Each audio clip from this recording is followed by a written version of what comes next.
Tidak ada yang kebal hukum di Republik ini di bawah pemerintahan Presiden Prabowo Subianto dan Gibran Raka Buming Raka. Saya siap mati untuk membela kepentingan rakyat. Dablek, maling-maling itu dablek. Itulah yang disampaikan oleh Presiden Prabowo Subianto pemirsa untuk kemudian mengingatkan setiap jajarannya ataupun juga setiap orang dalam pemerintahannya yang akan bermain-main dengan kepentingan rakyat. Apakah ini hanya sekedar gertakan ataukah betul-betul akan dikawal oleh Presiden Prabowo Subianto terutama bagi para koruptor yang diminta untuk mengembalikan uang rakyat. Itu akan menjadi pembahasan utama kita pemirsa di Apa Kabar Indonesia malam hari ini. Bersama saya Ken Ana. Dan juga saya Tiara Harahap pemirsa. Selain itu kami juga akan mengupdate informasi untuk Anda berkaitan dengan kedatangan Presiden Turki Recep Tayyip Erdogan yang sesaat lagi akan tiba di Halim Perdana Kusuma Jakarta dan akan langsung mengarah ke Istana Bogor dan langsung disambut oleh Presiden Republik Indonesia Prabowo Subianto. Seluruhnya akan kami update di Apa Kabar Indonesia malam untuk Anda.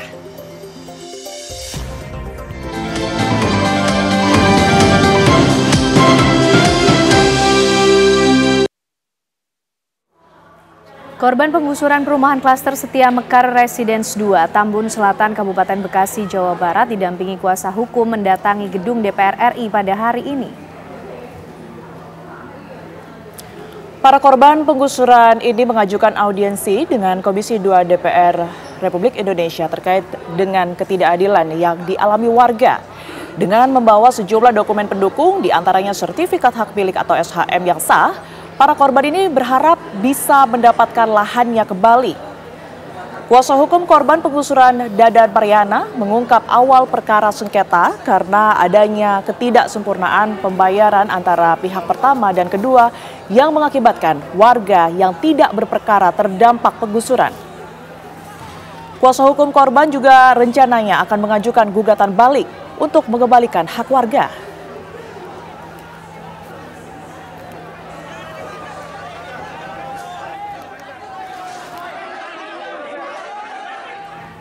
Kementerian Kelautan dan Perikanan mengawasi pembongkaran pagar laut yang dilakukan oleh perusahaan swasta di perairan Kabupaten Bekasi, Jawa Barat.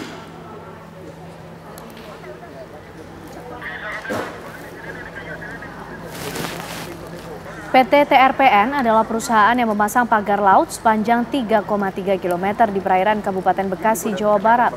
Pagar yang terbuat dari bambu itu membentang dari tepi pantai menuju laut.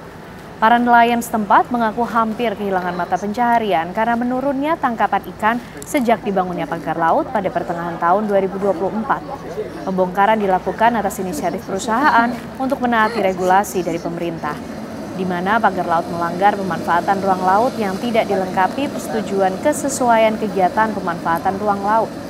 Pihak perusahaan swasta pun mengakui adanya kesalahan pendirian pagar laut. Pihak Dinas Kelautan dan Perikanan Provinsi Jawa Barat yang turut melihat pembongkaran pagar laut berharap ini bisa menjadi evaluasi agar ke depan aktivitas pemanfaatan ruang laut dilakukan sesuai dengan regulasi. Pembongkaran pagar laut ini ditargetkan selesai dalam 3 hari. Dan gue lagi prosesi pemutihan. Oh, kalau gue pakai kapal itu ya? Ya pemirsa, sidang pra-peradilan Sekjen PDI Perjuangan Hasto Kristianto kembali digelar di Pengadilan Negeri Jakarta Selatan. Kali ini KPK menghadirkan 4 ahli pidana. Sempat terjadi perdebatan antara tim kuasa hukum Hasto Kristianto dan tim Biro Hukum KPK saat hakim meminta pihak KPK mengajukan bukti tambahan. Ya, sidang pra-peradilan penetapan tersangka Sekjen PDI Perjuangan Hasto Kristianto kembali dilanjutkan hari ini di Pengadilan Negeri Jakarta Selatan. Agenda sidang hari ini adalah menghadirkan 4 saksi ahli dari KPK. Sempat terjadi perdebatan antara tim kuasa hukum Hasto Kristianto dengan tim Biro Hukum KPK. Adu argumen terjadi saat hakim meminta pihak KPK mengajukan bukti tambahan. Pihak KPK kemudian mengajukan perbaikan atas daftar barang bukti yang disampaikan pada sidang sebelumnya. Tindakan tersebut mendapatkan protes dari pengacara Hasto Kristianto terkait bukti tertulis dari KPK tersebut yang dinilai cacat formil karena menggunakan berkas lama persidangan dan bukan merupakan dokumen asli melainkan dokumen salinan. Hasto Kristianto menggugat KPK setelah ditetapkan sebagai tersangka atas dugaan suap terkait pergantian antar waktu anggota DPR dan perintangan penyidikan.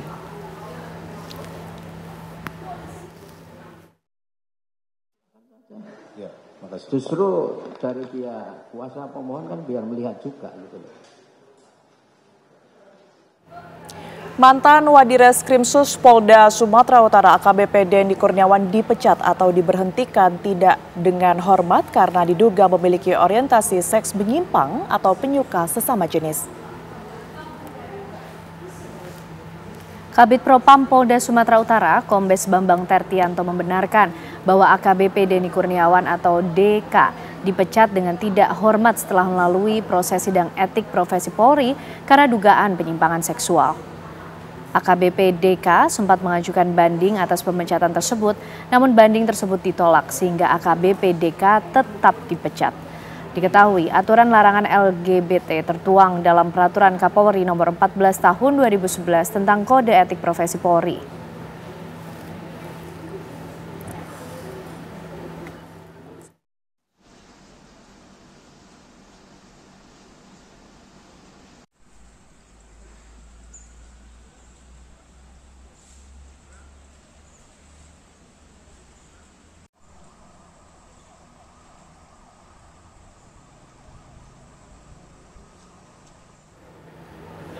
Ya pemirsa, Presiden Prabowo Subianto ini memperingatkan para koruptor untuk mengembalikan uang rakyat. Bahkan tak segan-segan, Presiden Prabowo menegur dengan menggunakan kata-kata yang cukup keras, dablek dalam Kongres ke-18 Muslimat Nahdlatul Ulama di Surabaya, Jawa Timur. Kami akan hadirkan perbincangannya untuk Anda pemirsa. Usai jeda kami kembali.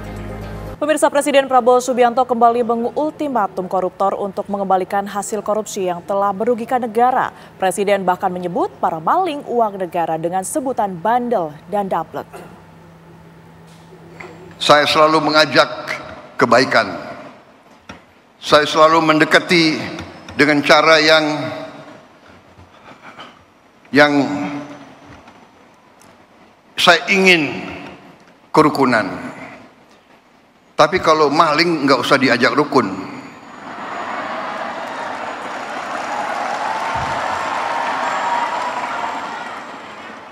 Saya ingin mengajak kebaikan. Saya mau mendekati dengan baik.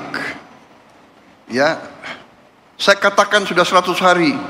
Mbok sadar, mbok bersihkan diri. Iya kan? Hai koruptor-koruptor yang kau curi ya mbok kembaliin. Untuk rakyat.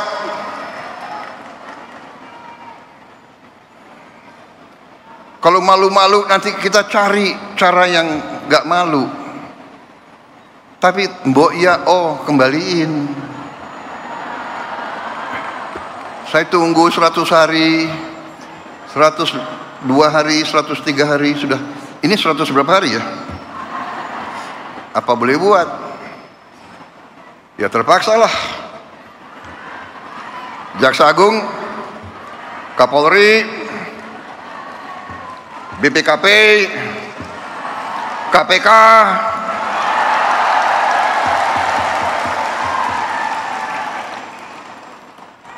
silakan.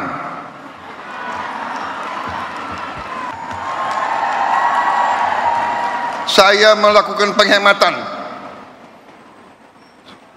Saya ingin pengeluaran-pengeluaran yang tidak perlu, pengeluaran-pengeluaran yang mubazir, pengeluaran-pengeluaran yang alasan untuk nyolong, saya ingin dihentikan, dibersihkan. Karena itu perjalanan dinas, perjalanan ke luar negeri dikurangi.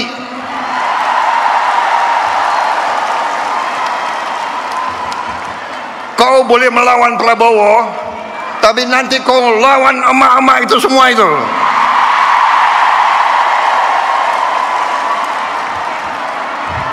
Bandel, dablek. Kenapa? Presiden nggak boleh bilang dablek.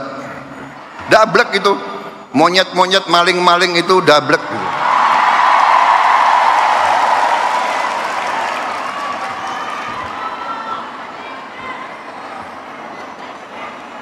nggak sadar-sadar ya.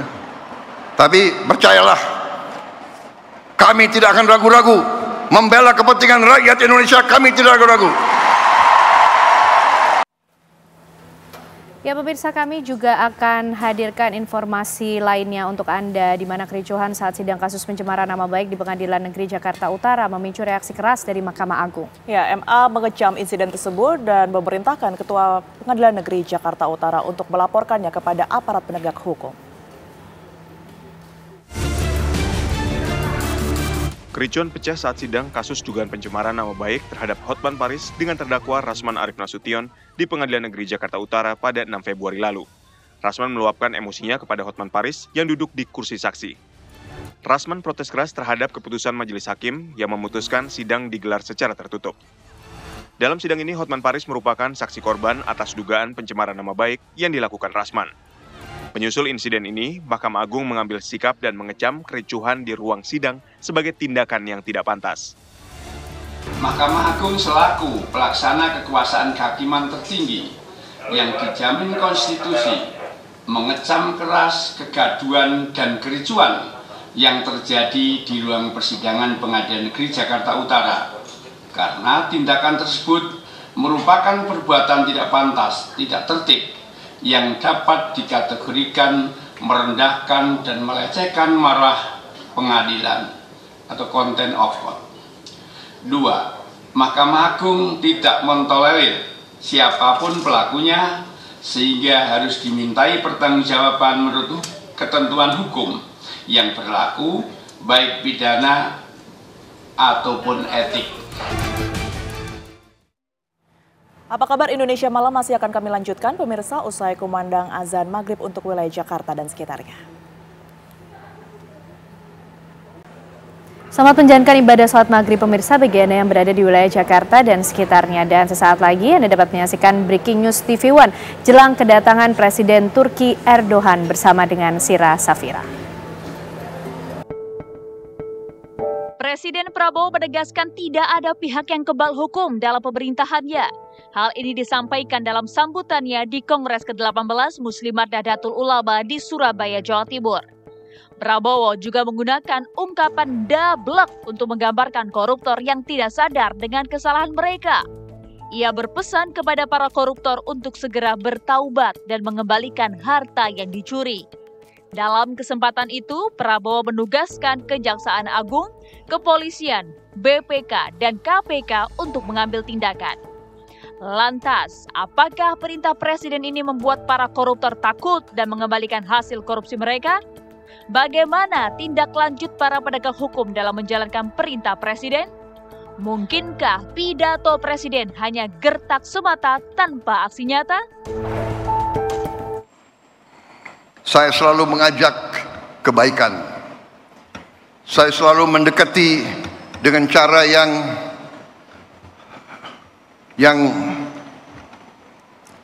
saya ingin kerukunan. Tapi kalau maling nggak usah diajak rukun.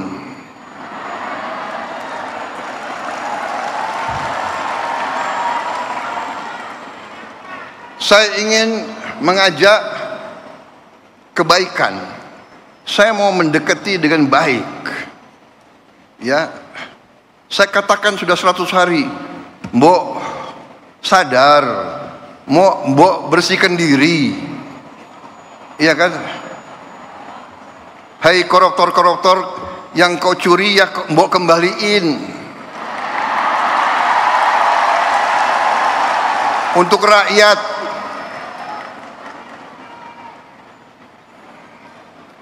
Kalau malu-malu nanti kita cari cara yang gak malu. Tapi Mbok ya kembaliin. Saya tunggu 100 hari, 102 hari, 103 hari sudah. Ini 100 berapa hari ya? Apa boleh buat? Ya terpaksalah. Jaksa Agung, Kapolri, BPKP, KPK,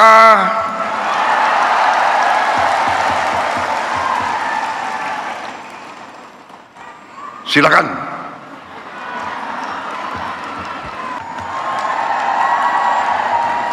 saya melakukan penghematan. Saya ingin pengeluaran-pengeluaran yang tidak perlu, pengeluaran-pengeluaran yang mubazir, pengeluaran-pengeluaran yang alasan untuk nyolong, saya ingin dihentikan, dibersihkan. Karena itu perjalanan dinas, perjalanan ke luar negeri dikurangi.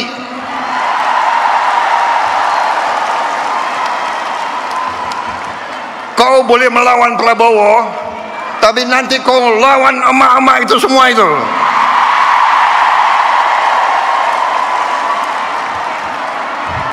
Bandel, dablek. Kenapa presiden nggak boleh bilang dablek? Dablek itu monyet-monyet, maling-maling itu dablek.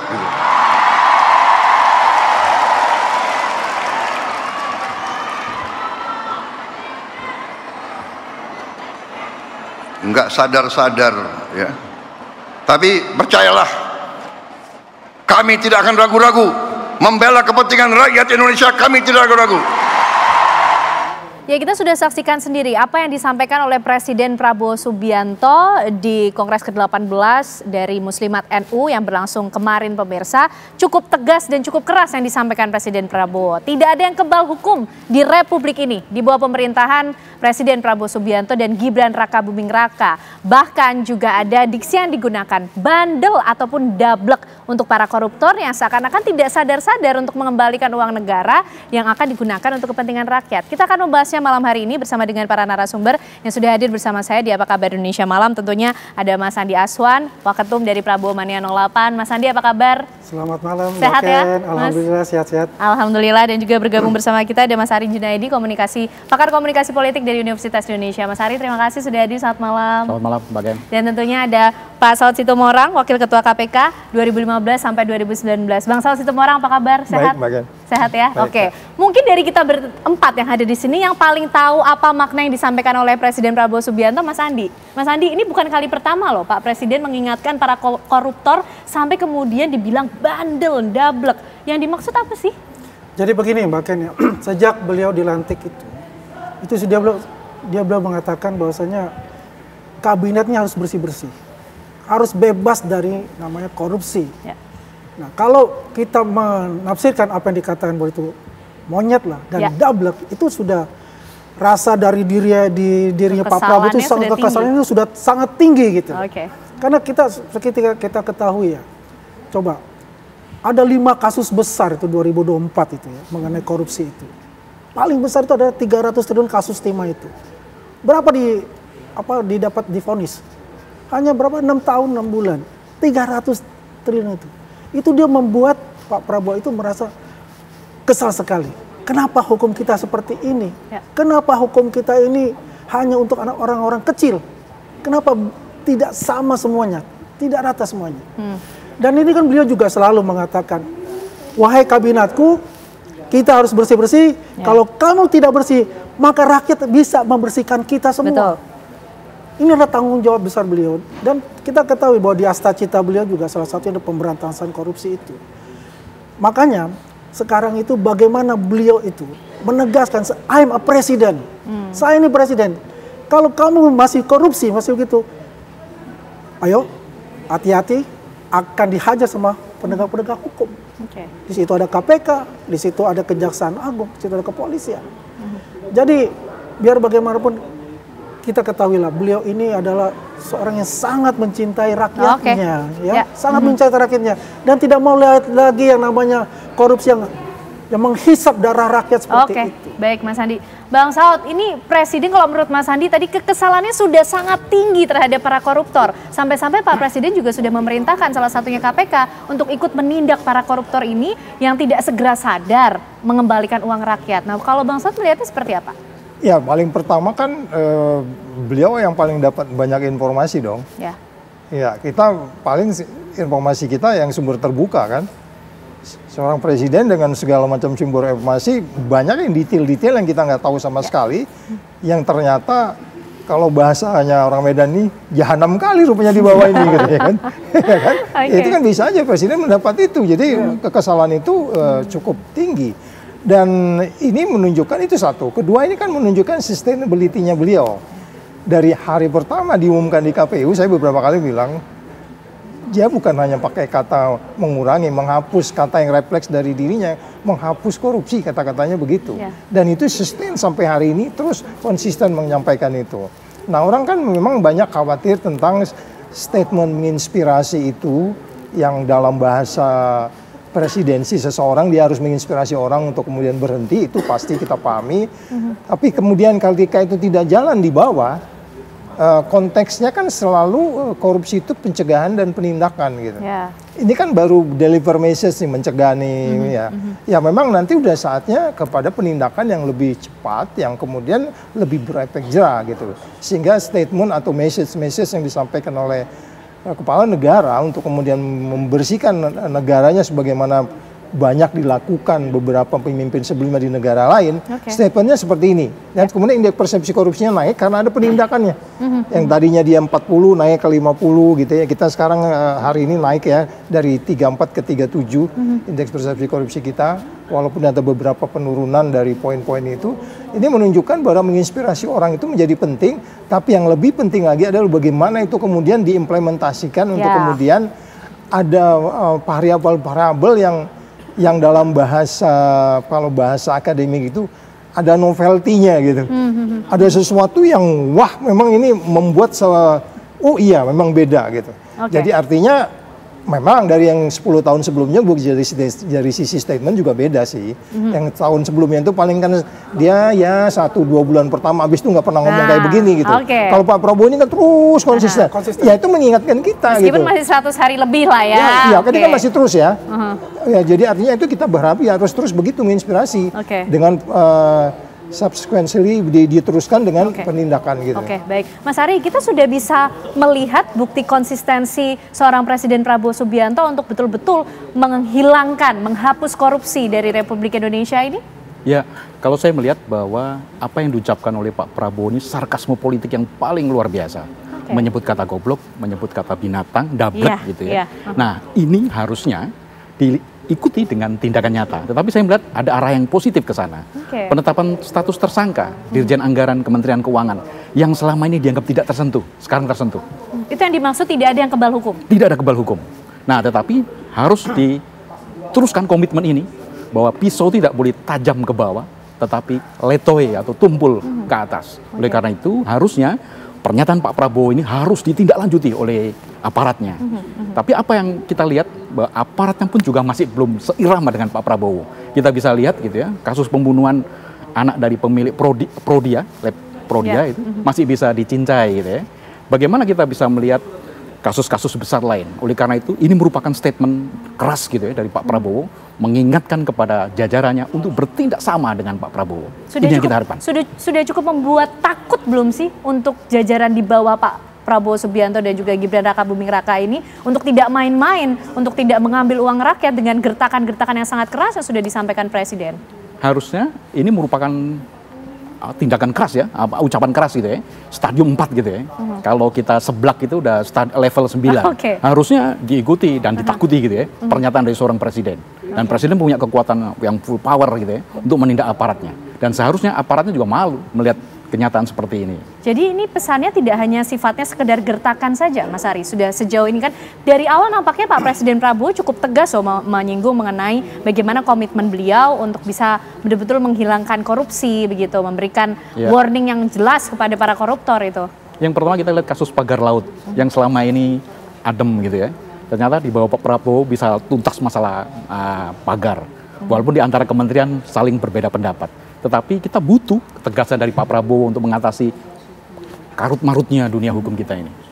Oke, baik Mas Adi, kita juga pengen tahu loh nanti. Ini soal ketakutan atau bagaimana kondisi batin yang membantu Presiden Prabowo Subianto karena sudah banyak warning alert yang diberikan begitu ya supaya tetap satu irama, tidak memakan, tidak mengambil uang rakyat begitu. Tapi dijawabnya nanti Mas Andi ya. Dan yang lainnya juga usai jeda pemirsa, kami kembali untuk Anda.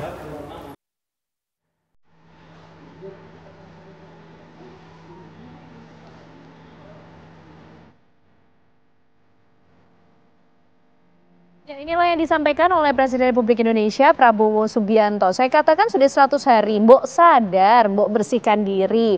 Ya kan, hal koruptor-koruptor yang kau curi, mbok kembaliin untuk rakyat. Kalau malu-malu nanti kita cari cara yang nggak malu.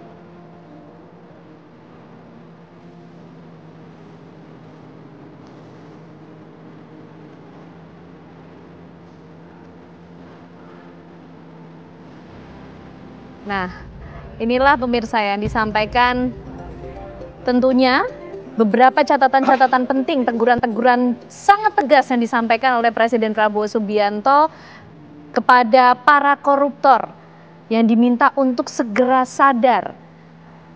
Ada juga pernyataan, saya mau mendekati dengan baik ya. Saya katakan sudah 100 hari, mbok sadar, mbok bersihkan diri ya kan. Hal koruptor-koruptor yang kau cari itu adalah uang rakyat. Tadi juga disampaikan mengenai cara-cara yang akan ditempuh.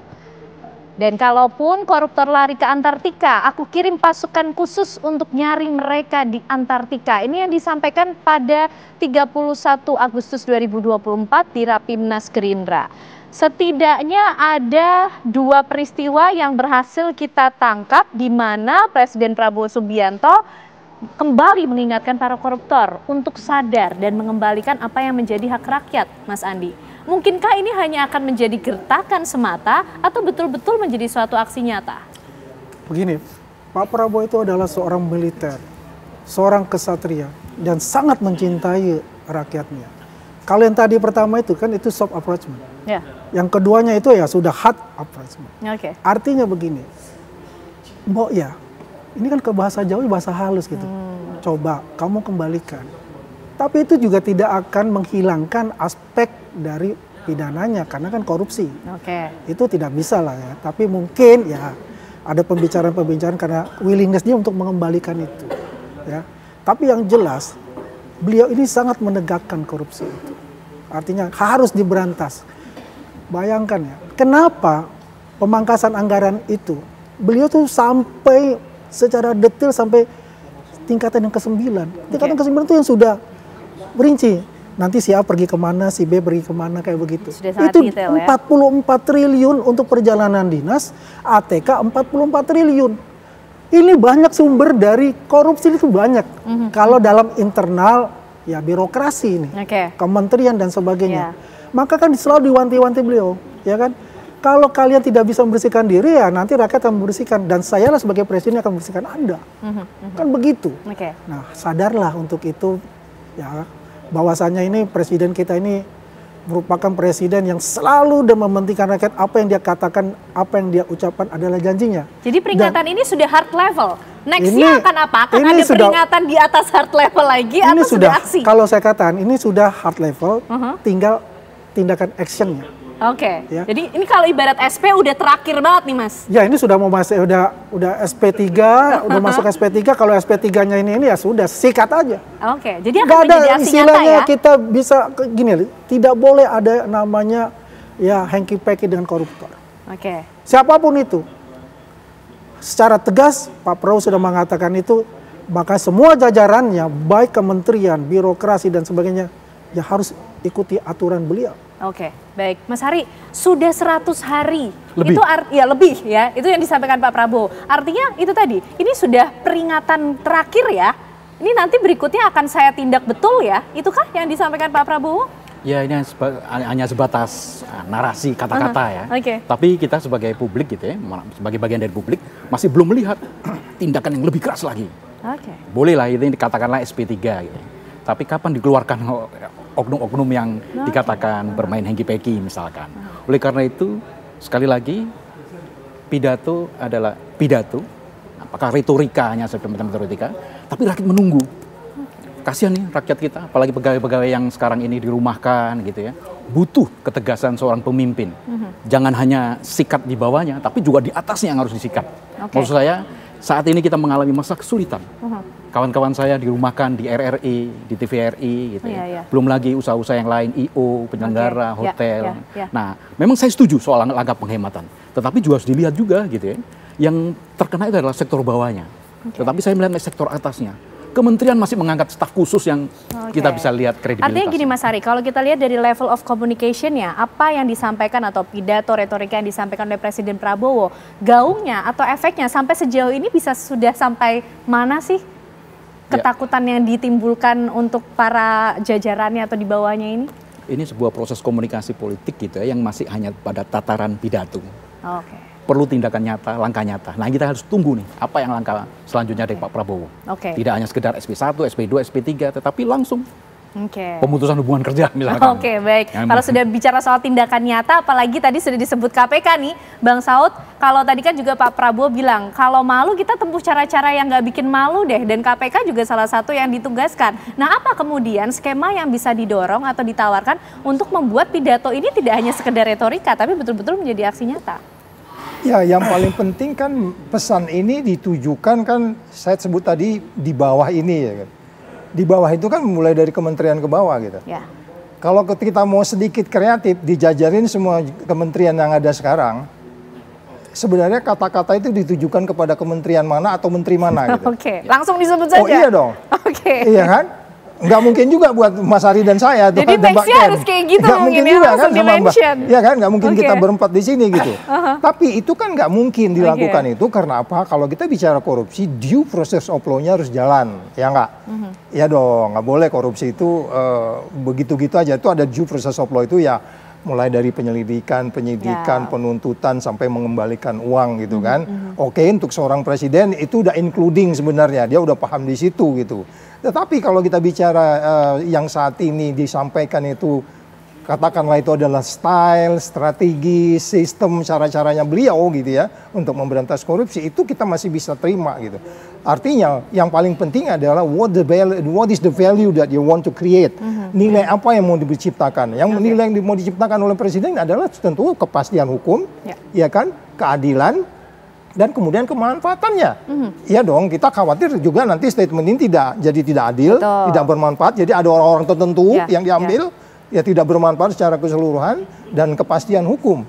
Nah oleh sebab itu 3 prinsip itu jangan lupa dipegang, dan itu tugas siapa?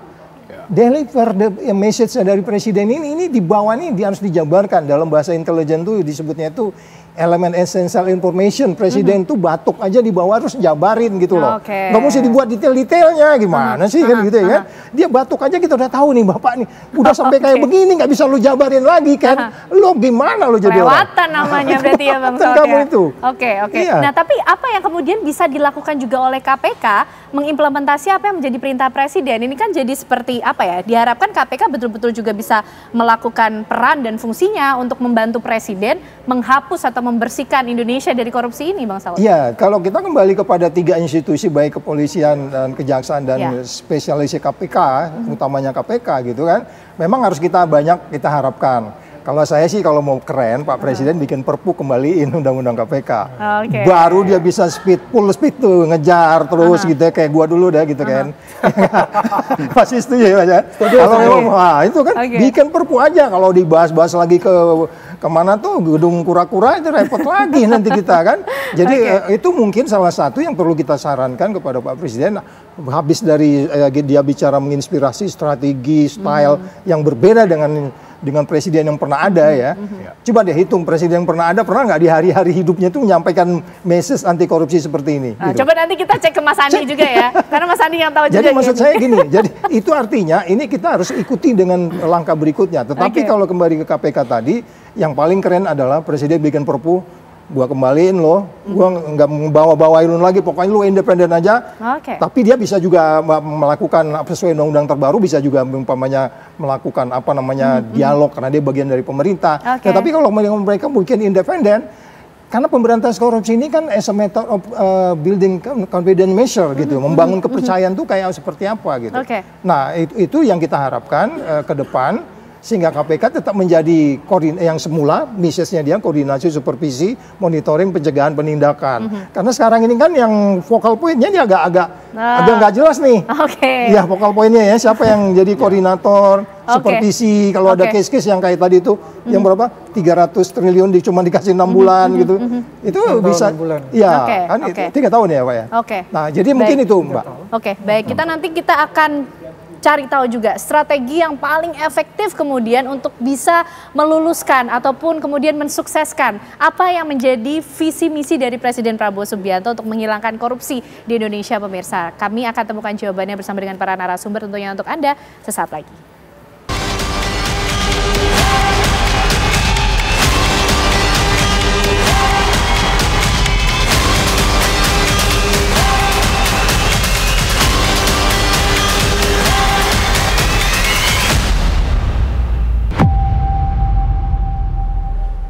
Baik, kembali kita akan melanjutkan pembahasan kita mengenai ultimatum yang diberikan oleh Presiden Prabowo Subianto untuk menindak para jajarannya yang dablek ataupun bandel. Mungkin menyambung dulu yang disampaikan oleh Bang Saud tadi. Bang Saud, jadi gimana? Perpu kemudian yang harus dikeluarkan untuk mendorong ini supaya betul-betul bisa diimplementasikan? Ya, salah satu kepastian yang mungkin akan menjadi lebih pasti, katakan mungkin juga karena memang nanti tergantung siapa pimpinannya juga. Kita juga pernah ngalamin kan pimpinan KPK itu independen tetapi nggak mampu juga memang katakan menaikkan indeks persepsi korupsi untuk kemudian secara signifikan naik. Jadi itu teori lain lagi yang kita bisa pakai. Tapi kalau kita bicara bagaimana sebenarnya piagam PBB yang kita tangani harus ada satu badan yang transparan dan kemudian bebas dari segala pengaruh. Oke, orang bilang yang sekarang juga bebas dari pengaruh, Pak Saud. Enggak, ketika kemarin mereka di sana bagian dari ASN, totally bagian dari ASN, check and balance-nya nggak jadi nggak kuat gitu. Dibandingkan yang ketika dulu semua orang bisa datang ke sana, nggak mesti harus pegawai negeri. Jadi kalau salah juga kapan dikembalikan boleh dan kemudian bisa di fire kapan aja. Karena kita perlu sebuah nilai yang benar-benar di KPK itu dikenal sebagai 9 nilai itu nggak gampang untuk meliharanya. Jadi sekali lagi kalau kemudian itu kita masuk katakanlah ke undang-undang baru, kita baru masuk ke strategi yang berikutnya untuk mengembalikan bagaimana kondisi-kondisi di katakanlah undang-undang tipikor kita.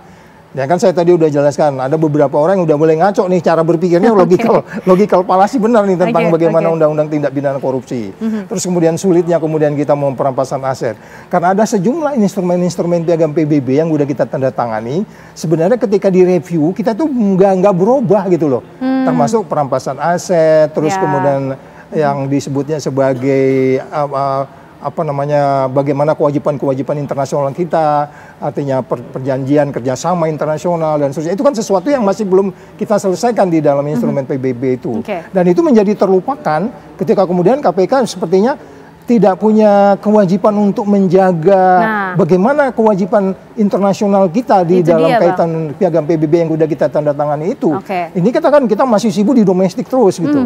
Nah, sehingga saya berpikir Pak Prabowo yang sudah memahami pemahaman anti korupsinya di dalam negeri tinggal diperluas lagi untuk kemudian kita bisa menjadi tidak hanya di Indonesia menjadi contoh, karena dari dulu juga Indonesia itu sebenarnya jadi contoh dalam pemberantasan korupsi. Itu kita kembalikan lagi gitu. Karena kemudian semangatnya sudah ditambah nih oleh Presiden Prabowo Subianto untuk KPK bisa bertindak dengan tegas pula memberantas korupsi di Indonesia. Mas Ari, pesan yang kemudian harus disampaikan oleh Presiden Prabowo ke depan ini seperti apa? Baik kepada masyarakat ataukah juga kepada jajarannya, ini akan berbeda komunikasinya, pesan yang akan disampaikan? Pertama, pernyataan Pak Prabowo ini ada harapan baru gitu ya. Bahwa baru kali ini Presiden menyatakan ucapan yang keras. Kalau Bung Karno dulu mengatakan beri saya 10 pemuda, saya akan goncang dunia. Ketika kita punya Presiden Soeharto, daripada pemberantasan daripada Soeharto gitu ya, itu sulit kita mengharapkan pemberantasan korupsi. Ketika Gus Dur menjadi Presiden, ada harapan juga korupsi. Saya sikat gitu aja kok susah gitu ya. Ketika Bu Mega menjadi Presiden, saya bentuk KPK untuk melindungi wong cilik misalkan. Ketika Habibie menjadi presiden misalkan, kita akan bisa melihat dengan teknologi saya ciptakan pesawat untuk mengejar koruptor gitu ya. Tetapi ketika kita punya presiden yang bernama Jokowi, lah kok tanya saya, mana saya tahu gitu ya. Tetapi kita punya Presiden Prabowo, ada sikap tegas dari Prabowo. Tetapi jangan hanya berhenti sini aja, ubur-ubur ikan lele. Jangan hanya berhenti sekitar sini. Harus terus dengan bukti nyata. Jadi setiap presiden punya gayanya masing-masing ya dalam menyampaikan pesan terhadap pemberantasan korupsi. Nah, yang perlu disampaikan juga kepada bawahannya seperti apa lagi, Mas Ari? Perlu dengan kata-kata yang lebih tegas lagi kah? Ini kan pasti akan berbeda ya ketika disampaikan di depan rakyat, kemudian juga langsung disampaikan kepada jajaran di bawahnya. Treatmentnya kurang lengkap, tidak hanya perlu pernyataan keras ya, tetapi tindakan nyata. Ini yang ditunggu oleh masyarakat. Bolehlah kementerian melakukan efisiensi yang luar biasa, tetapi kita juga lihat mana langkah Pak Prabowo untuk membersihkan tikus-tikus yang ada di kementerian. Oke, Mas Andi, ini ternyata harapan yang baru loh dengan apa yang disampaikan oleh Pak Prabowo. Kita patut optimis bahwa ini betul-betul bisa dilakukan dalam suatu aksi nyata? 1000% optimis, 1000% saya bilang. Kenapa? Kan saya kembalikan lagi, Pak Prabowo ini adalah seorang militer yang kata-katanya itu adalah janjinya kepada masyarakat. Janjinya itu harus dia penuhi kepada masyarakat karena dia adalah bagian dari masyarakat. Ya kan? Kalau kita lihat setiap presiden itu mempunyai sejarahnya masing-masing. Tadi katakan Mas Ari itu, Jokowi ya, apa tadi dibilang itu? Lah, kok tanya saya? Loh, kok tanya saya? Itu kan versi itu disampaikan Pak Jokowi loh, bukan Mas Ari loh ya, Mas Andi. Nah, itu kalau itu menanyakan itu menanyakan yang mana? Kalau masalah kita bicara KPK pada zamannya dia juga keras pasti. Dia tegas, tapi kan gaya Solo dipakai. Gaya Solo. Ya kan? Kalau Pak Prabowo ini kan gaya militer, kita langsung straight to the point. Lo mau ikut gua, lo mau mengembalikan uang rakyat, kalau nggak gua sikat. Ibaratnya kan begitu. Tapi kita lihatlah, ini sudah mulai loh, kelihatan loh apa yang dilakukan oleh Pak Prabowo itu. Tinggal bagaimana Pak Prabowo yang mengorkestrasi ya, semua kabinet, semua birokrasi itu mengikuti alunan nada-nada yang diberikan sebagai konduktor negara ini, Pak Presiden ini. Ya, pokoknya jangan takut kalau tidak salah, tapi kalau bersalah tadi beliau kembalikan, udah kembalikanlah. Uang yang kamu curi dari masyarakat itu. Ya kan? Baik. Gitu. Jadi kita rakyat ini terus menghitung hari ya, menantikan supaya ini tidak berhenti di pidato dan retorika, tapi betul-betul ada implementasi dan aksi nyata dari pemberantasan korupsi, apapun style yang dilakukan, atau apapun ya gaya yang coba disampaikan oleh Pak Prabowo Subianto, tapi jelas pesannya untuk menghilangkan korupsi di negeri ini. Terima kasih Mas Andi, Mas Ari, Bang Saud malam hari ini sudah berbincang bersama kami di Apa Kabar Indonesia Malam. Anda kembali di Apa Kabar Indonesia Malam, pemirsa. Pasca viral seorang penumpang wanita histeris lantaran kehilangan barang berharganya dalam koper di Bandara Haluoleo Kendari. Seorang porter maskapai di Bandara Internasional Sultan Hasanuddin Makassar, Sulawesi Selatan ditangkap polisi. Warna kuning. Ini kan harusnya saya taruh begini, pasti kalau saya ini tadi tidak ada, gelamku yang ini tidak ada. Dan itu gelamku saya baru beli 2 minggu lalu di Jakarta.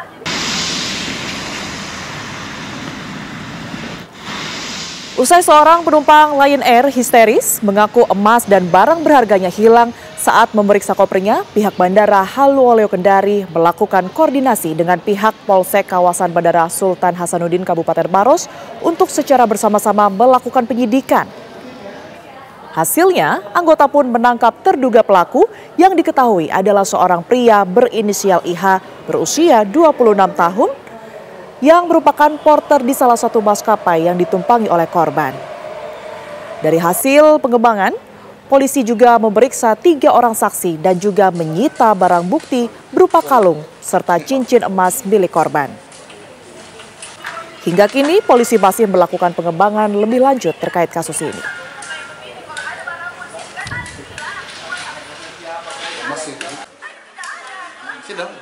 Sudah diamankan salah satu yang terduga dari pelaku yang mengambil perhiasan di koper wanita tersebut.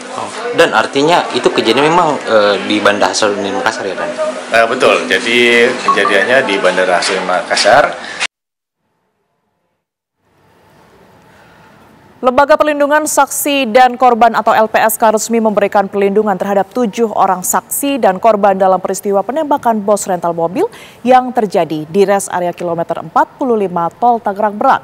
Perlindungan diputuskan bertepatan dengan sidang perdana yang dijalani oleh 3 tersangka oknum prajurit TNI Angkatan Laut pada Senin kemarin.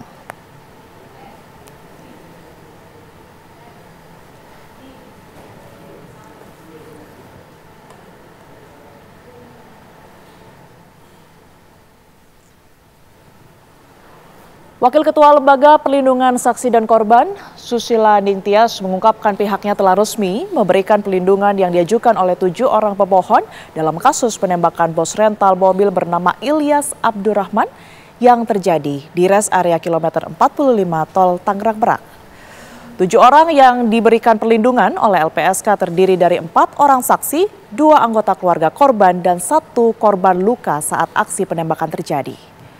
Perlindungan tersebut diputuskan sejak tanggal 10 Februari Senin kemarin bertepatan dengan sidang perdana yang dijalani oleh 3 tersangka oknum prajurit TNI Angkatan Laut di Pengadilan Militer Cakung, Jakarta Timur. Perlindungan yang diberikan berupaya perlindungan fisik beserta pendampingan atau pengamanan saat proses sidang berlangsung, hak prosedural, pemulihan psikologis dan medis. Selain itu, LPSK juga telah menghitung restitusi yang diajukan saksi dan korban. Sebelumnya, pemirsa, bos rental Ilyas Abdurrahman menjadi korban penembakan di res area jalan tol kilometer 45 Merak Tangerang pada Kamis 2 Januari 2025 lalu. Penembakan ini melibatkan 3 oknum anggota TNI yang telah ditetapkan sebagai tersangka dan tengah menjalani proses persidangan.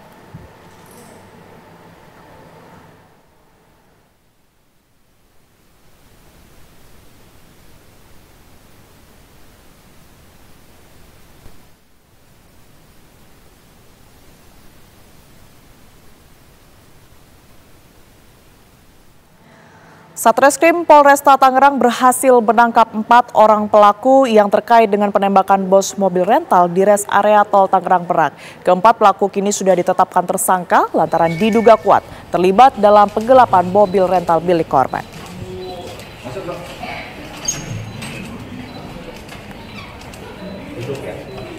Setelah sempat buron, AS, IS, IM, dan HR, 4 orang pelaku yang terkait dengan penembakan bos rental di res area tol Tangerang Merak akhirnya ditangkap polisi.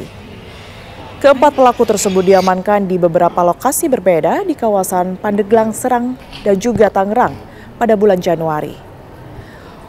Polisi mengungkapkan IH merupakan orang yang menyuruh AS untuk menyewa mobil rental milik Ilyas Abdurrahman yang tewas ditembak di res area. Dari tangan IH, mobil kemudian dijual ke tersangka RM. Tersangka RM kemudian menjual kembali mobil korban kepada tersangka IS. Tersangka IS kemudian menjual kembali mobil korban kepada 3 oknum TNI Angkatan Laut berinisial BA, AA, dan SR hingga akhirnya berujung penembakan korban di res area. Kini keempat tersangka mendekam di tahanan Polresta Tangerang. Keempat tersangka bakal dijerat pasal tentang penggelapan dan penadahan barang hasil tindak pidana.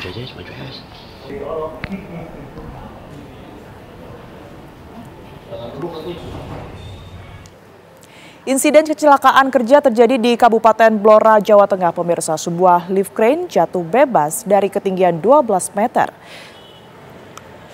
13 pekerja jatuh dalam insiden tersebut, 4 diantaranya meninggal dunia.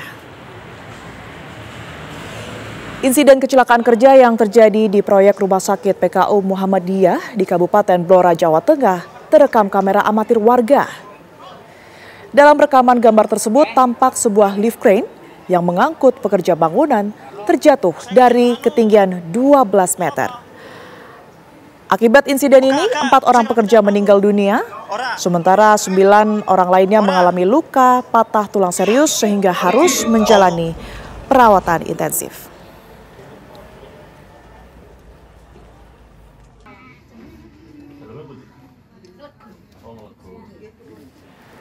Ya, demikian apa kabar Indonesia Malam, pemirsa. Saya Tiara Harahap. Dan saya Kenana, pemirsa, pamit undur diri. Dan jangan lewatkan program spesial 17 tahun TV One mengawal Indonesia dengan semangat kolaborasi untuk negeri.